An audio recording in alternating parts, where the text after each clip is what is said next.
Bismillahirrahmanirrahim. Assalamualaikum warahmatullahi wabarakatuh. Salam hormat, salam sejahtera. Allahumma sholli ala sayyidina Muhammad wa ala ali sayyidina Muhammad.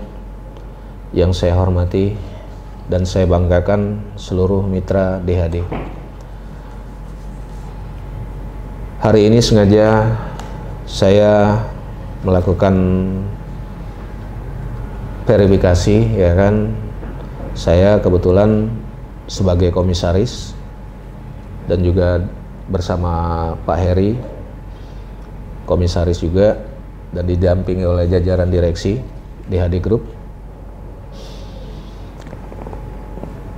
Sebenarnya verifikasi ini untuk menindaklanjuti dari verifikasi yang telah dilakukan oleh Dewan Direksi kemarin, ya kan, untuk lebih memperjelas situasinya seperti apa. Hal ini sebenarnya lumrah dilakukan pada suatu perusahaan, mengingat di jajaran direksi yang lama di Mitra Indotama itu berlangsunglah perjalanan antara bulan September sampai dengan di bulan Mei 2021. Jadi September 2020 sampai dengan Mei 2021. Pada saat di bulan Februari saya meminta kepada Dewan Direksi untuk melakukan audit internal. Audit internal ini ditujukan agar kita bisa menguji coba sistem kita setahan apa, ya kan, permasalahannya sejauh apa, agar ke depan perusahaan kita tidak salah langkah dalam menjalankan sistem ini dan lebih mantap lagi menjalani sistem ini untuk demi kesehatan DHD, terutama dari sisi keuangan dan juga dari sisi manajemen.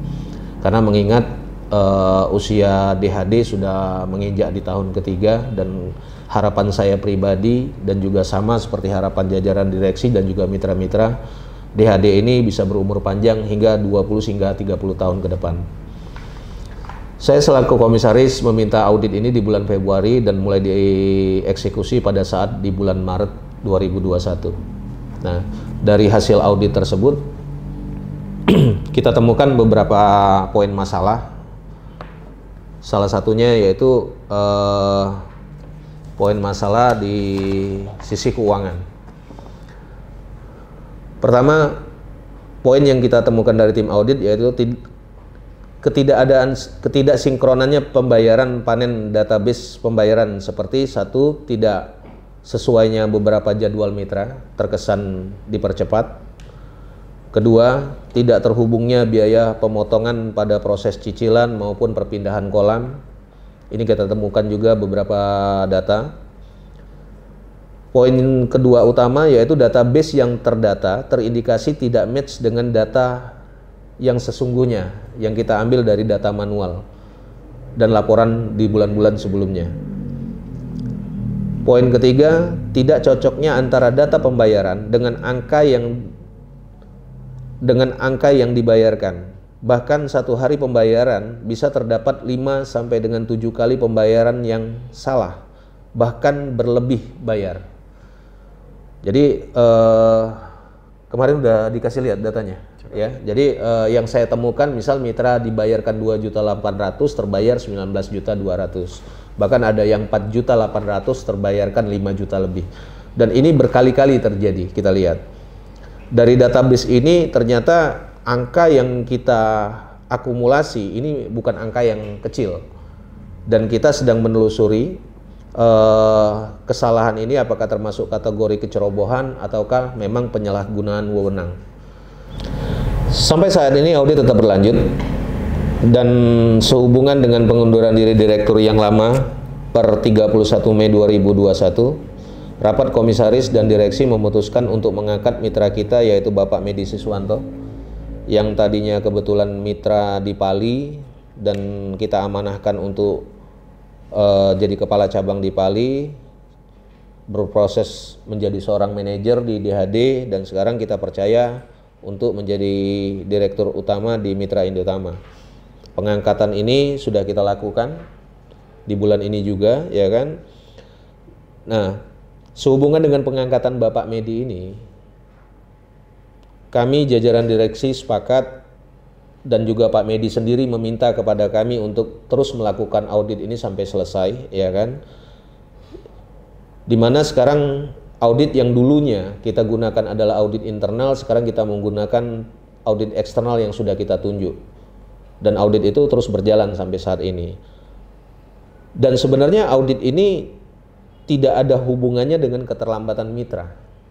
Tapi karena ketidakpercayaan dengan database yang ada saat ini, karena ketidakvalidannya, ya kan, kita akhirnya membentuk satu tim khusus yang mengeksekusi pembayaran mitra hari ini. Tim ini berisikan 9 orang, ya kan, yang terus bekerja bagaimana pembayaran panen ini kita mulai kolek satu persatu. Dan yang tadinya kenapa pembayaran mitra begitu cepat? Karena kita hanya melihat dari database, sedangkan hari ini pembayaran terasa begitu lambat karena kolek data ini kita proses satu persatu. Misalnya periode pertama itu akan kita kolek datanya dari mulai proses bookingnya, ya kan? Nah, ini akan sangat terasa dengan mitra-mitra yang periodenya sudah lama. Periode ke-6 kita tarik periode ke-5-nya, kita tarik periode ke-4-nya sampai proses bookingnya.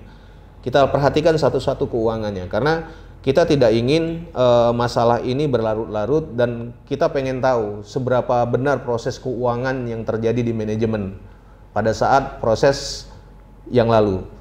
Makanya Pak Medi minta untuk dilakukan audit lebih berkala lagi. Nah, untuk tim 9 sendiri kita pastikan per 31 Juli 2021 ini pekerjaan mereka kita nyatakan ditargetkan untuk dirampungkan sesegera mungkin. Dari data rata-rata yang bisa kita kolek per hari, kita bisa pastikan per tanggal 31 Juli 2021 data ini kita nyatakan bisa lengkap. Nah, kami mohon maaf kepada mitra-mitra kami apabila mitra-mitra kami mengalami keterlambatan pembayaran tersebut. Dan kami nyatakan keterlambatan bukan tidak dibayar, tetap kami bayar, tetap kami lakukan pembayaran, tiap hari pun kami lakukan pembayaran. Dan saya rasa saya berbicara seperti ini, banyak kok mitra-mitra kita yang paham apa yang saya ceritakan hari ini. Karena banyak sekali kejadian mitra-mitra kita yang pembayarannya terjadi lebih, double bahkan. Ada yang 1.200.000 terbayarkan 12 juta. Ini mitra kita di Lampung kemarin Pak Jun ya. Alhamdulillah mitra kita berbaik hati menginfokan kepada kita dan mengembalikan uang tersebut kepada DHD. Tapi ada juga begitu banyak data yang kita lihat, pembayaran ini terjadi lebih tapi mitranya tidak menginfokan kepada kita dan kami tidak bisa salahkan itu kepada mitra-mitra kami. Makanya kami mohon kesabaran mitra-mitra kami, biarkan tim kami bekerja untuk mengkolek data berapa banyak uang yang tersebar dari bulan September sampai dengan saat ini. Ya kan? Dan kita pastikan di bulan ini tim pembayaran sudah kita bentuk tim baru. Dan alhamdulillah untuk mencegah kebocoran-kebocoran tersebut tidak terjadi lagi di kemudian hari. Saya selaku komisaris dan juga kebetulan saya juga mitra, memohon dan mengajak kepada semua mitra untuk sama-sama berpikir positif bahwa apa yang terjadi hari ini sebenarnya demi kebaikan semua, agar manajemen DHD lebih sehat lagi, lebih amanah lagi, dan bisa lebih profesional lagi. Karena mengingat apa yang sudah dimiliki DHD hari ini wajib kita pertahankan, dan bila perlu DHD bisa berumur di atas 20-30 tahun ke depan. Amin. Saya pribadi dan juga Pak Medi tidak mungkin mau menerima jabatan ini kalau tidak tahu bagaimana keuangan DHD. Ya kan? DHD kita nyatakan bahkan sampai bulan Desember sistem keuangan kita, pembayaran mitra pun kita nyatakan insya Allah aman. Namun kami tidak ingin pembayaran ini menjadi sia-sia, bahkan menjadi letak hancurnya DHD karena salahnya atau kecerobohannya di manajemen kami. Mohon pengertian mitra-mitra bahwa DHD ini umurnya masih seumur jagung sekali, ya kan? Kita sadar betul usaha kita berjalan sudah hampir 3 tahun, tapi manajemennya baru hitungan 1 tahun ini berjalan. Dan wajar kalau saya nyatakan Bapak Medi sebagai seorang direktur meminta diaudit dan minta untuk rekap ulang data-data ini. Bahkan DHD telah menyiapkan program-program untuk mitra-mitra DHD, Pak Medi. Ya, kita udah bicara sama jajaran direksi. Sebenarnya di bulan 8 ini kita sudah menyiapkan satu program yang ini permintaan mitra, tapi kita tunda karena saya lihat ada beberapa pembayaran koneksi antara cicilan dengan pembayaran mitra pun banyak yang masih salah. Dan kami rasa ini kebodohan kami dan kesalahan kami. Kami terus belajar bagaimana sistem ini lebih baik lagi ke depan. Di mana di bulan 8 ini cicilan kita nyatakan akan kita buka kembali, ya kan, mulai dari cicilan elektronik, motor, ya kan, bahkan kita sudah menyiapkan program cicilan dengan produk baru, yaitu salah satunya kendaraan roda 4 atau mobil, ya kan. Ini banyak sekali mitra yang japri ke saya, cuman kenapa saya menunda cicilan ini, karena saya pengen lihat dulu selama sistem berjalan, karena penjualan cicilan kita ternyata tembus di atas 3 miliar per bulan. Dan ini angkanya sangat fantastis. Tapi kalau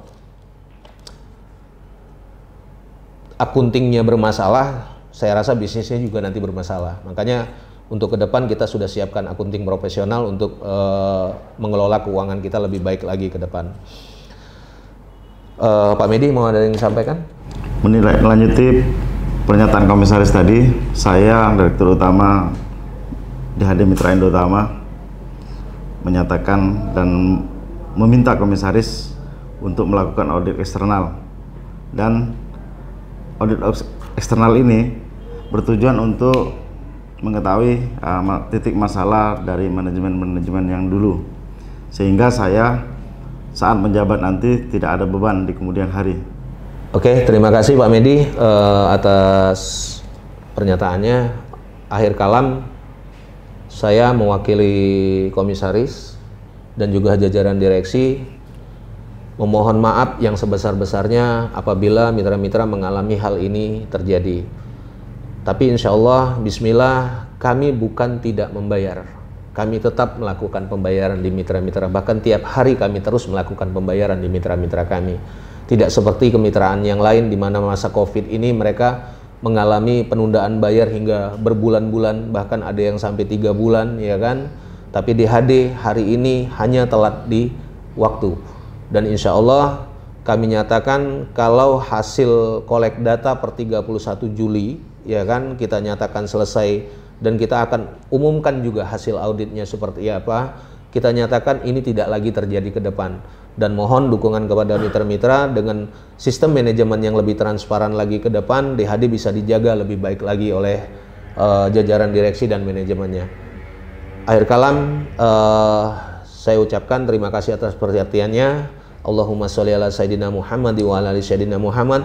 Saya pribadi mohon maaf yang sebesar-besarnya dan juga mewakili teman-teman. Wabillahi taufiq wal hidayah. Wassalamualaikum warahmatullahi wabarakatuh. Waalaikumsalam.